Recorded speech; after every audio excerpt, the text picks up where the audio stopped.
అందరికీ మరణాత మహిమస్వరం కార్యక్రమంను వీక్షిస్తున్న దేవుని బిడ్డలైన మీ అందరికీ వందనాలు. ప్రతిరోజు ఇదే సమయమునకు ఈ కార్యక్రమంను వీక్షించి దైవాశీర్వాదములు పొందండి. ఇప్పుడు సిస్టర్ ఉషా గారు దేవుని వాక్య వర్తమానం అందిస్తారు. శ్రద్ధగా ఆలకించండి. దేవుని నామకు స్తోత్రం. అందరికీ నా మరణాత వాక్యం చదువుకుందామండి. మత్తయి సువార్త 11వ అధ్యాయం 29వ వచనము. నేను సాత్వికుడను దీన మనస్సు గలవాడను గనుక మీ మీద నా కాడి ఎత్తుకొని నా యొద్ద నేర్చుకొనుడి, అప్పుడు మీ ప్రాణములకు విశ్రాంతి దొరకును. దేవుడు తన పరిశుద్ధ వాక్యమును దీవించునుగాక. ఆమేన్. ప్రార్థన చేసుకుందాము. సర్వాశీర్వాదములు కారణభూతుడైన మా దేవా, మీ ఘనమైన నామమును కోటాను కోట్ల స్తుతులు స్తోత్రములు చెల్లించున్నాము తండ్రి. అయ్యా, ఇప్పుడు వాక్యము చెప్పడానికి ప్రభు నిలబడి నన్ను మరుగు చేయండి తండ్రి. నా సొంత ఆత్మను మరుగు చేయమని అడుగుచున్నాము దేవాస్తుతులు స్తోత్రము తండ్రి. అయ్యా, మీ దైవాత్మను ప్రభువ తండ్రి నైనా అయ్యా మీరు అందించి ప్రభువ అయ్యా విలువైన వర్తమానం ప్రభువ నా నోట మీరు పలికించమని అడుగుచున్నాము దేవాస్తుతులు స్తోత్రము తండ్రి నైనా. అయ్యా, వినగలుగు ఆత్మను ప్రభువ, గ్రహించగలుగు శక్తిని ప్రభువ ప్రతి బిడకు మీరు దయచేసి మీరు మహిమ పొందుమని త్వరగా రానైన యేసు నామమున అడిగి వేడుకొంచున్నాము తండ్రి. ఆమేన్. వాక్యము చదివిన దాని ప్రకారము చూస్తే, నేను సాత్వికుడను దీన మనస్సు గలవాడను గనుక మీ మీద నా కాడి ఎత్తుకొని నా యొద్ద నేర్చుకొనుడి. ప్రభు చెబుతున్న మాట అండి ఇది. నా యొద్ద నేర్చుకొనమని దేవుడు చెబుతూ ఉన్నారు. యేసుక్రీస్తు ప్రభువారి యొద్దనే మనం అన్నీ నేర్చుకొనవలసిన వారమై ఉన్నాము. అసలు ఏమి నేర్చుకోవాలి అని మనము ఆలోచన చేస్తే గనుక, మొదటిదిగా దేవాలయంకు క్రమము తప్పకుండా వెళ్ళడము నేర్చుకోవలసిన వారమై ఉన్నామండి. ఎందుకంటే యేసుక్రీస్తు ప్రభువారు వాడుక చొప్పున యెరూషలేము దేవాలయానికి వెళ్తూ ఉండేవారు, సమాజ మందిరంలో వెళ్ళేవారు, బోధించేవారు. అలాగున క్రమము తప్పకుండా మనమును కూడా దేవుని మందిరానికి వెళ్ళవలసిన వారమై ఉన్నామండి. అలాగే దావీదు కీర్తనలు 27వ అధ్యాయము 4వ వచనంలో దావీదు పలుకుతున్నారు కదా. 27వ దావీదు కీర్తన 4వ వచనము. యెహోవా యొద్ద ఒక వరము అడిగితిని, దానిని నేను వెదకుచున్నాను. యెహోవా ప్రసన్నతను చూచుటకును ఆయన ఆలయములో ధ్యానించుటకును నా జీవిత కాలమంతయు నేను యెహోవా మందిరములో నివసింపగోరుచున్నాను. చూడండి, ఇక్కడ ఈ దావీదు చెబుతున్నారు యెహోవా ప్రసన్నతను చూచుటకును. ఈ దావీదు ఎవరండి? ఒక రాజు. ఈ రాజు అయ్యుండి ఆయన అనేక యుద్ధాల్లో జయం పొందారు. ఇంకా నేను జయం పొందాలని అడగడం లేదు, ఇంకా నాకు ఆస్తి కావాలి, అది కావాలి, ఇది కావాలని అడగడం లేదండి. ఏం అడుగుతున్నారు అంటే, యెహోవా ప్రసన్నతను చూడడానికి, యెహోవాను నేను ధ్యానించడానికి నేను నీ యొక్క మందిరంలో చిరకాలము ఉండాలని కోరుకుంటున్నారు దావీదు. అంటే దావీదు ఎందుకు అలా కోరుకుంటున్నారంటే, ఆయన మందిరంలోనే మనకి సమస్తము కూడా శ్రమలన్నీ మర్చిపోయి ఆయనతో సహవాసము చేసేటువంటి అవకాశము దొరుకుతుంది. కాబట్టి దావీదు కోరుకుంటున్నారు, నేను ధ్యానించడానికి ప్రభువా నీ యొక్క మందిరంలో నేను ఉండాలి అని కోరుకుంటూ ఉన్నాడు. నిజమే కదండి. మనము దేవుని మందిరానికి వెళితే మనకి అక్కడ ఒక ఊరట దొరుకుతుంది. అంటే ప్రభు చెప్పి ఉన్నారు, ప్రయాసపడి భారం మోసుకొంచిన సమస్తమైన జనులారా నా యొద్దకు రండి, నేను మీకు విశ్రాంతిని కలుగజేస్తానని సెలవిచ్చిన దేవుడు ఆయన మందిరానికి వెళితే, ఆయన చెంతకు వెళితే గనుక మన ప్రాణములకు నెమ్మది కలుగుతుంది. మన సమస్యలను మనం కాసేపు ఏం చేస్తాము, మర్చిపోతాము. ఇప్పుడు మనం ఇంటి దగ్గర ఉన్నామనుకోండి, ఏదో ఒక అలజడి మనకి గుర్తొస్తూనే ఉంటుంది, ఏదో ఒక సమస్య మనల్ని భయపెడుతూనే ఉంటుంది. కానీ దేవుని మందిరానికి వెళ్ళి ఆయన దగ్గర మన సమస్యలను మనం చెప్పుకున్నప్పుడు, ఆయన దగ్గర మనము మన బాధలు కష్టాలు మనం చెప్పుకున్నప్పుడు, మన మనసునకు అలాగే మన యొక్క హృదయానికి ఒక గొప్ప ఊరట కలుగుతుంది.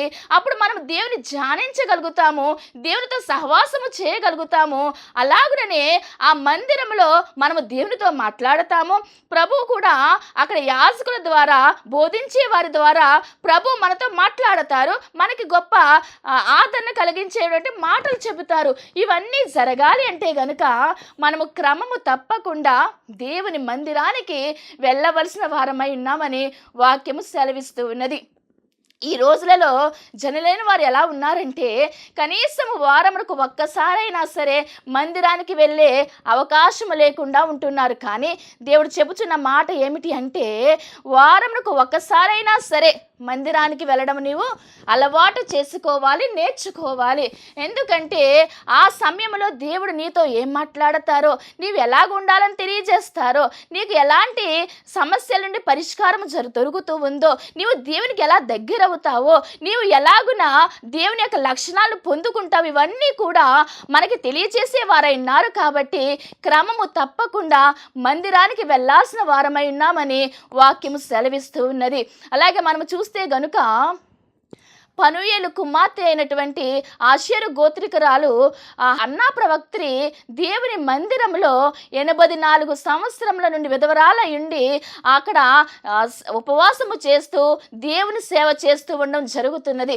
ఎందుకు ఇలా చేస్తున్నదంటే ఆయన ప్రసన్నతను ఆమె పొందుకోనాలని ఆశపడింది. కాబట్టి దేవుని ధ్యానించాలనే ఆశ ఆ యొక్క అన్నా ప్రవక్తలో ఉన్నది. కాబట్టి ఆమె అక్కడ ఉండడం జరిగినది. ప్రియ దేవుని బిడ్డ, నీవును కూడా దేవుని ధ్యానించాలని ఆశ కలిగి ఉంటే, దేవునితో సహవాసము చేయాలనేటువంటి ఆశ నీలో ఉంటే గనుక క్రమము తప్పకుండా దేవునికి మందిరానికి వెళ్ళడం మనం నేర్చుకోవలసిన వారమై ఉన్నామని దేవుడి సమయంలో మనతో మాట్లాడుచూ ఉన్నారు.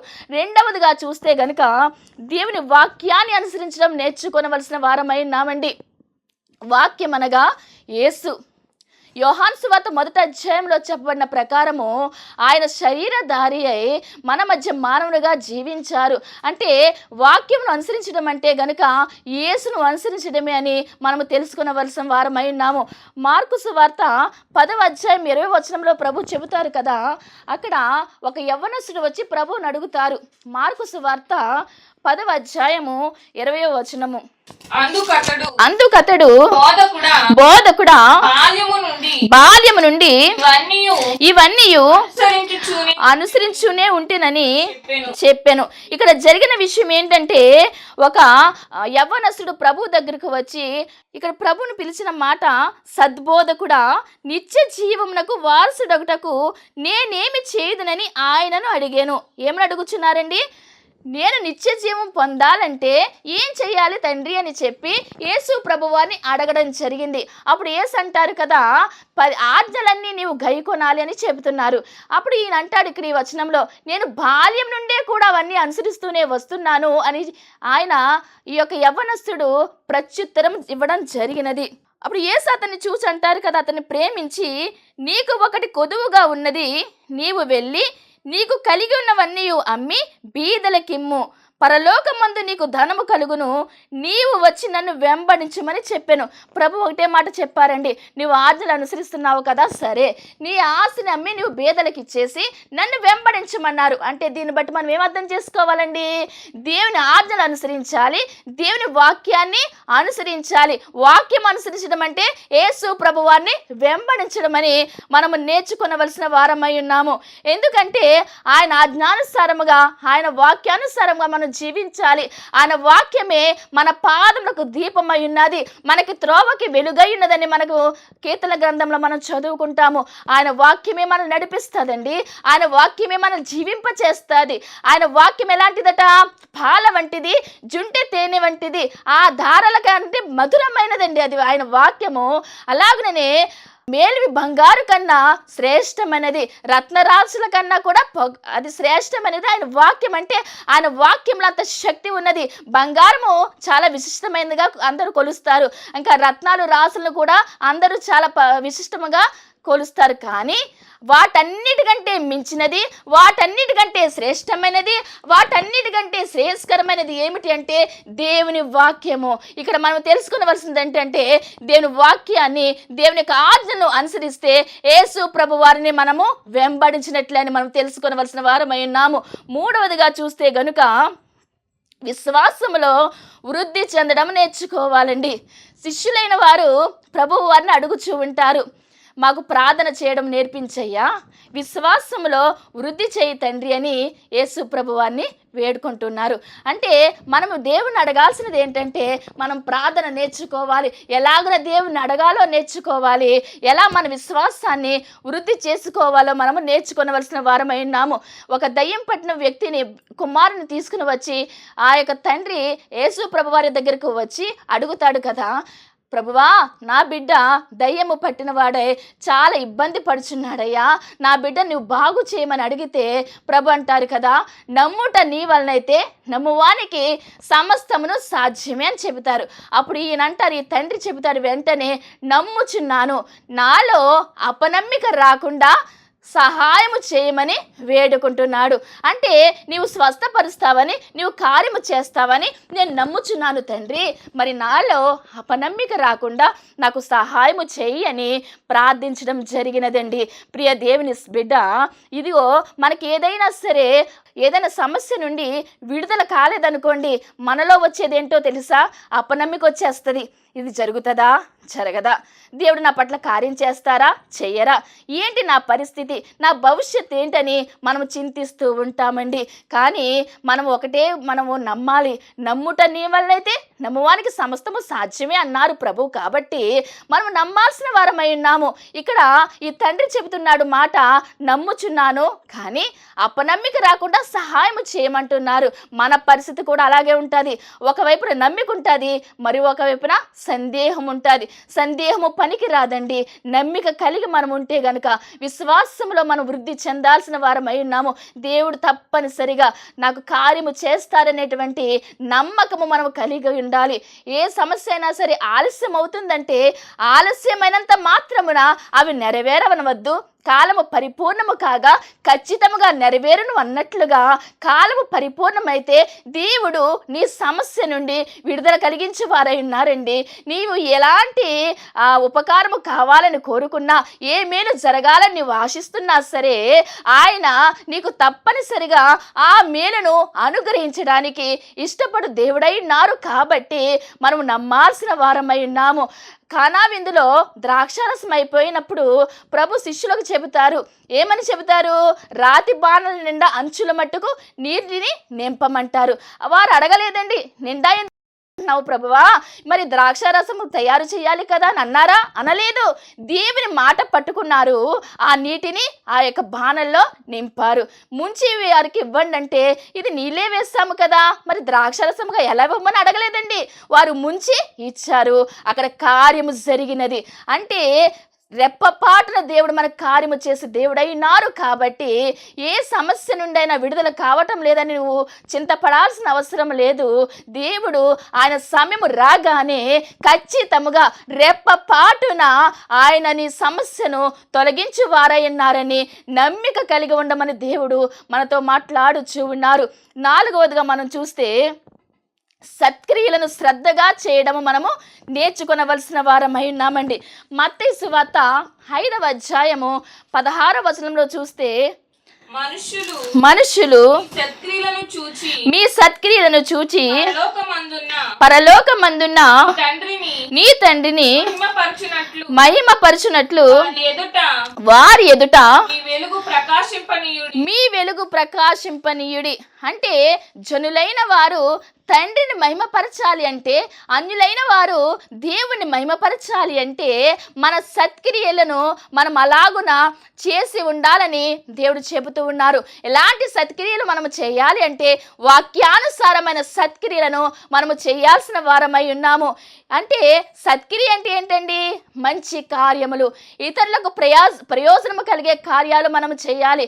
మన పనుల వల్ల ఇతరులకు హాని కలగకూడదండి. ఇతరులైన వారికి ఉపయోగము కలగాలి.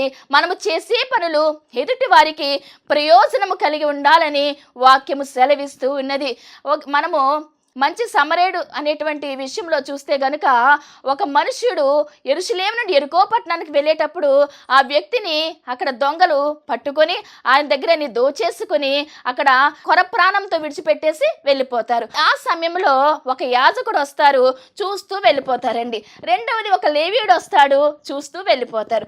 మూడవది ఒక సమరయుడు ఆ మార్గాన వెళుతూ నాకెందుకులే అని ఊరుకోలేదు కదండి, అక్కడ ఆగి ఆ యొక్క వ్యక్తిని గాయాలు కట్టారు, అలాగే నూనె ద్రాక్షారసం పోసారు, ఆయనకి తగిన సహాయం అని చేశాడు. ఎలాగునా ఆయన బండెక్కించుకున్నాడు, ఆ వాహనం నుండి పూటకోల వానింటికి తీసుకెళ్ళి ఆయనకు అక్కడ అప్ప చెప్పి కొంత డబ్బు ఇచ్చాడు. మరలా వెళ్ళి ఆయన పరామర్శించాడండి. ఇంకా అవసరమైతే నేను ఇస్తాను, జాగ్రత్తగా చూచుకోమని చెప్పారు. అంటే ఈయన ఎవరు? ఆయన బంధువా? కాదు. ఆయన స్నేహితుడా? కాదు. కానీ ఈ వ్యక్తి ఎవరో తెలియకపోయినా సరే ఆపదలో ఉన్నారని ఎరిగి ఆయనకి సహాయం చేస్తారండి. అంటే సామాన్యంగా మనం ఎవరికి సహాయం చేస్తామండి? మనకు బంధువులు సహాయం చేస్తాము, లేదంటే మనకు కావలసిన వారికి స్నేహితులు సహాయం చేస్తాము, లేదు మన పేరు గొప్ప రావాలని సహాయం చేస్తాము, లేకపోతే గనుక ఎదుటివారు మనల్ని పొగడాలని సహాయం చేస్తాము. కానీ దేవుడు చెబుతున్న మాట ఏమిటో తెలుసండి, ఆపదలో ఉన్న వారికి సహాయం చేయాలి, అక్కరలో ఉన్న వారికి సహాయం చేయాలి. నీ దగ్గర దేహి అని ఎవరైనా ఆశిస్తే గనుక అప్పుడు నీవు వారికి లేదు అనకుండా సహాయము చేయాలని దేవుని వాక్యము సెలవిస్తూ ఉన్నదండి. ఎలాంటి సహాయం అంటే మనకు ఉన్నదంతా ఇచ్చేయమని దేవుడు చెప్పడం లేదు. మనకు ఉన్న దానిలోనే మనకు తోచినంత వారికి సహాయము చేస్తే వారి దగ్గర నుండి ఎంతో సంతోషము మనం చూడగలుగుతామండి. మనకు ఒక ఉదాహరణకి ఒక కథ మనం తెలుసుకుంటే, ఒక వ్యక్తి ఉన్నాడు, అతనికి రాత్రులు నిద్ర పట్టడం లేదండి. నిద్ర పట్టకపోతే ఆ వ్యక్తి చాలామంది డాక్టర్ల దగ్గరికి వెళ్ళారు, ధనవంతుడే, కానీ అతనికి ఉన్నటువంటి వ్యాధి ఏంటి, అనారోగ్యం ఏంటి, నిద్ర పట్టడం లేదు. రాత్రులు కానీ పగలు కానీ నిద్ర పట్టడం లేదు. ఇంకా చాలామంది డాక్టర్ల దగ్గరికి తిరిగాడు, అక్కడ ప్రయోజనం కలగలేదు. చివరికి ఒక అనుభవం కలిగిన డాక్టర్ గారట ఒక చీటీ మీద ఒకటి రాసిచ్చారు. ఆ చీటీ తెచ్చుకొని చూడగానే ఈయన ముఖంలో ఏదో తెలియనటువంటి ఆశ్చర్యం కలిగిందండి. ఏంటో తెలుసా, అందులో నీవు ఒకరికి సహాయం చేయి అని రాసిచ్చారట. ఏంటి డాక్టర్ గారు ఇలా రాశారు, సహాయం చేయాలా అని చెప్పి ఆ చీటీని పక్కన పెట్టలేదండో.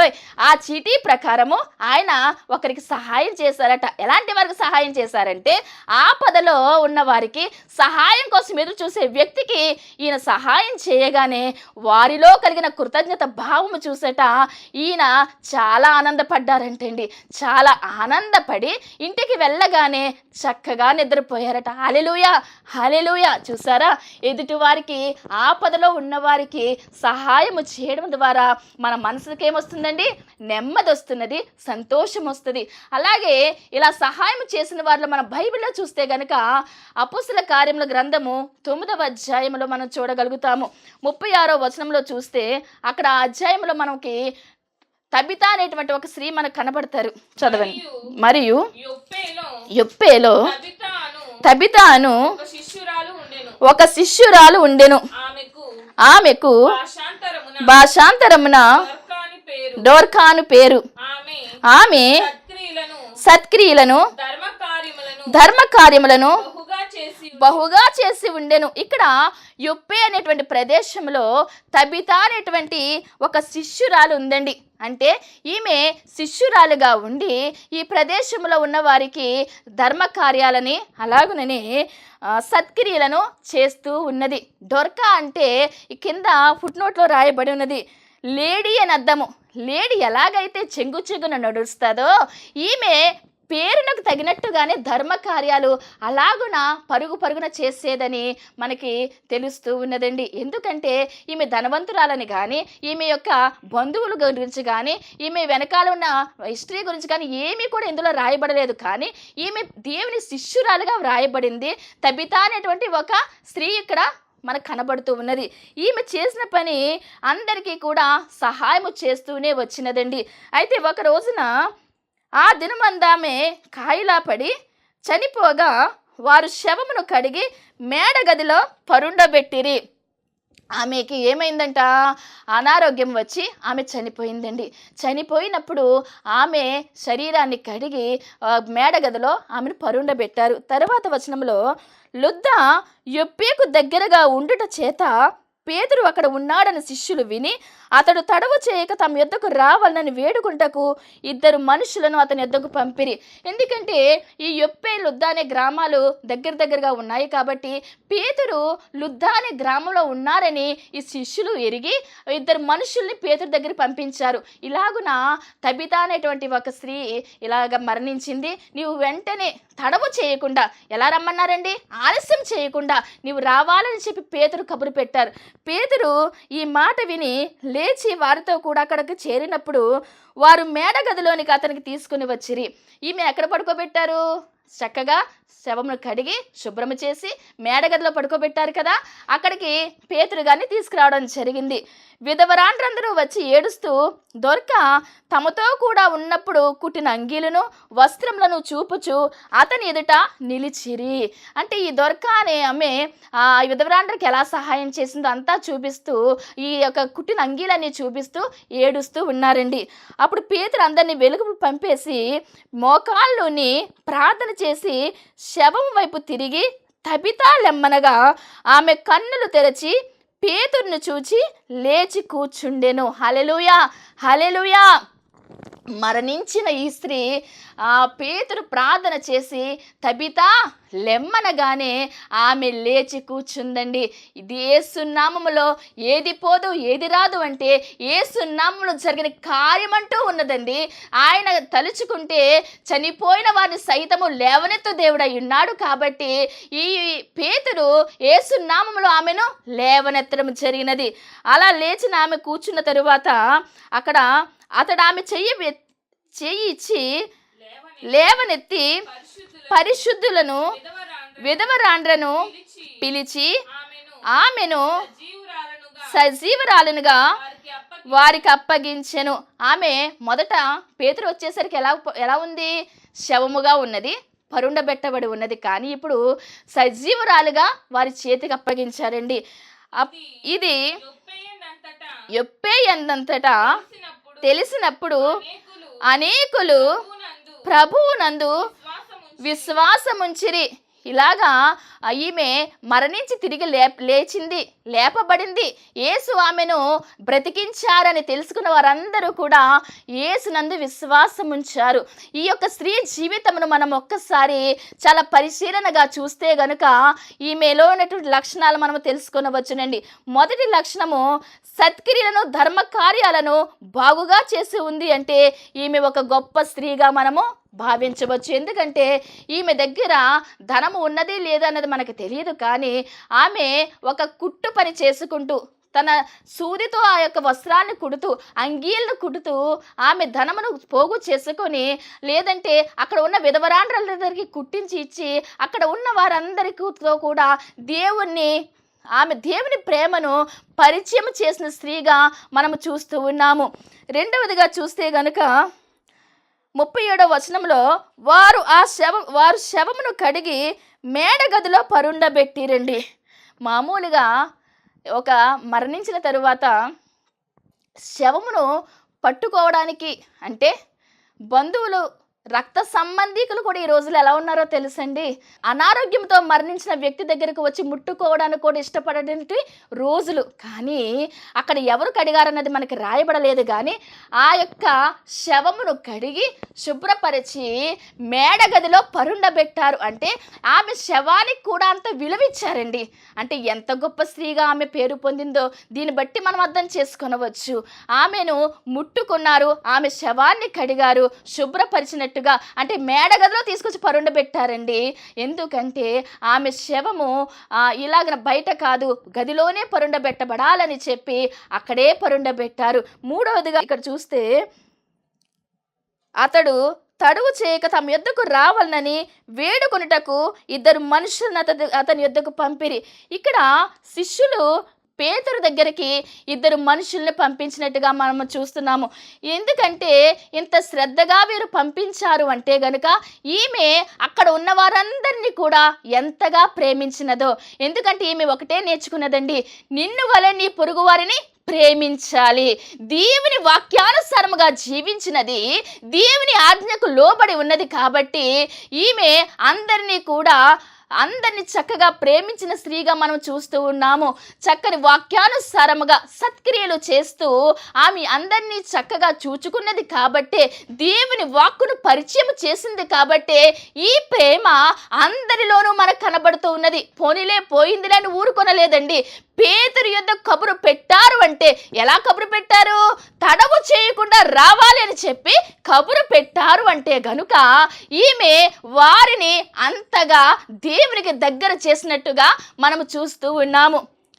4వదిగా చూస్తే గనుక విధవరాలు కూడా ఆమె దగ్గరకు వచ్చి, అంటే ఆమె శవము దగ్గరకు వచ్చి నిలవబడి పేతురు గారికి ఆమె కుట్టినటువంటి అంగీలను వస్త్రములను చూపించడము మనం చూస్తున్నాము. ఇంకో పని చేస్తున్నారండి. ఏం చేస్తున్నారు? ఏడుస్తూ ఉన్నారు. ఎందుకు వారు ఏడుస్తున్నారు? వారు బంధువులా? కాదే. వారందరూ కూడా చుట్టుపక్కల ఉన్నవారు విధవరాండ్రు. వారందరూ అంతగా ఏడుస్తున్నారు అంటే ఈమె వారి పట్ల ఎంత దయ కలిగి ఉన్నదో, ఎంత జాలి కలిగి ఉన్నదో మనం చూస్తున్నాము. యాకోబు పత్రిక 1వ అధ్యాయము 27వ వచనంలో మనం చూస్తే గనుక,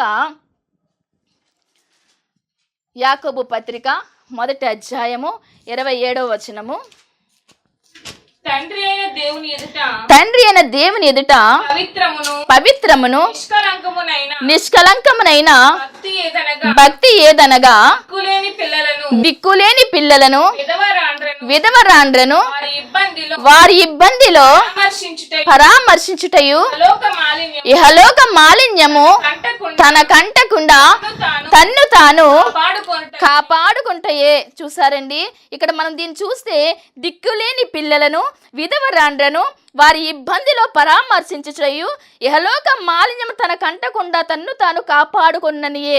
ఈ స్త్రీ అలాగుననే జీవించినది, విధవరాండ్రని చూచుకున్నది, ఇహలోక మాలిన్యము తన కంటకుండా ఆమె జీవించినది కనుకనే అక్కడ ఉన్న వారందరూ కూడా ఆమె మరణించినదనే సంగతి వారు స్వీకరించలేకపోయారు. కాబట్టి ఆమె బ్రతికేలాగున వారు ప్రయాసపడ్డారండి. పేతురు గారిని రప్పించుకున్నారు.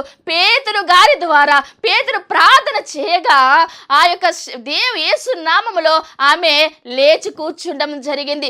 ఇది చూసిన వారందరూ కూడా విశ్వాసం ఉంచారంటే ఇక చివరి పాయింట్ ఏంటంటే ఈమె అనేకులైన అన్యులను తన సాక్ష్యము ద్వారా, అంటే తాను లేపబడడం ద్వారా యేసు వైపుకు తిప్పడం జరిగినది. ప్రియ దేవుని జనాంగమా, ప్రియ దేవుని బిడ్డలారా, నీవు ఎలాగున్నావు ఈ రోజులలో? నీ సాక్ష్యమును బట్టి నీ చుట్టుపక్కల వారందరూ మారుతున్నారా? నీ సాక్ష్యమును బట్టి అనేక మంది అన్యులు దేవుని వైపు చూస్తున్నారా? నీవు ఏ స్థితిలో ఉన్నా ఆ స్థితి నుండి నీవు లేవనెత్తడం ద్వారా నీవు సాక్షిగా దేవుని పట్ల నీవు విధేయురాలుగా జీవిస్తున్నావా? దేవుడు ప్రశ్నిస్తున్నారు. కాబట్టి మనం నేర్చుకోవలసిన వారమైనాము.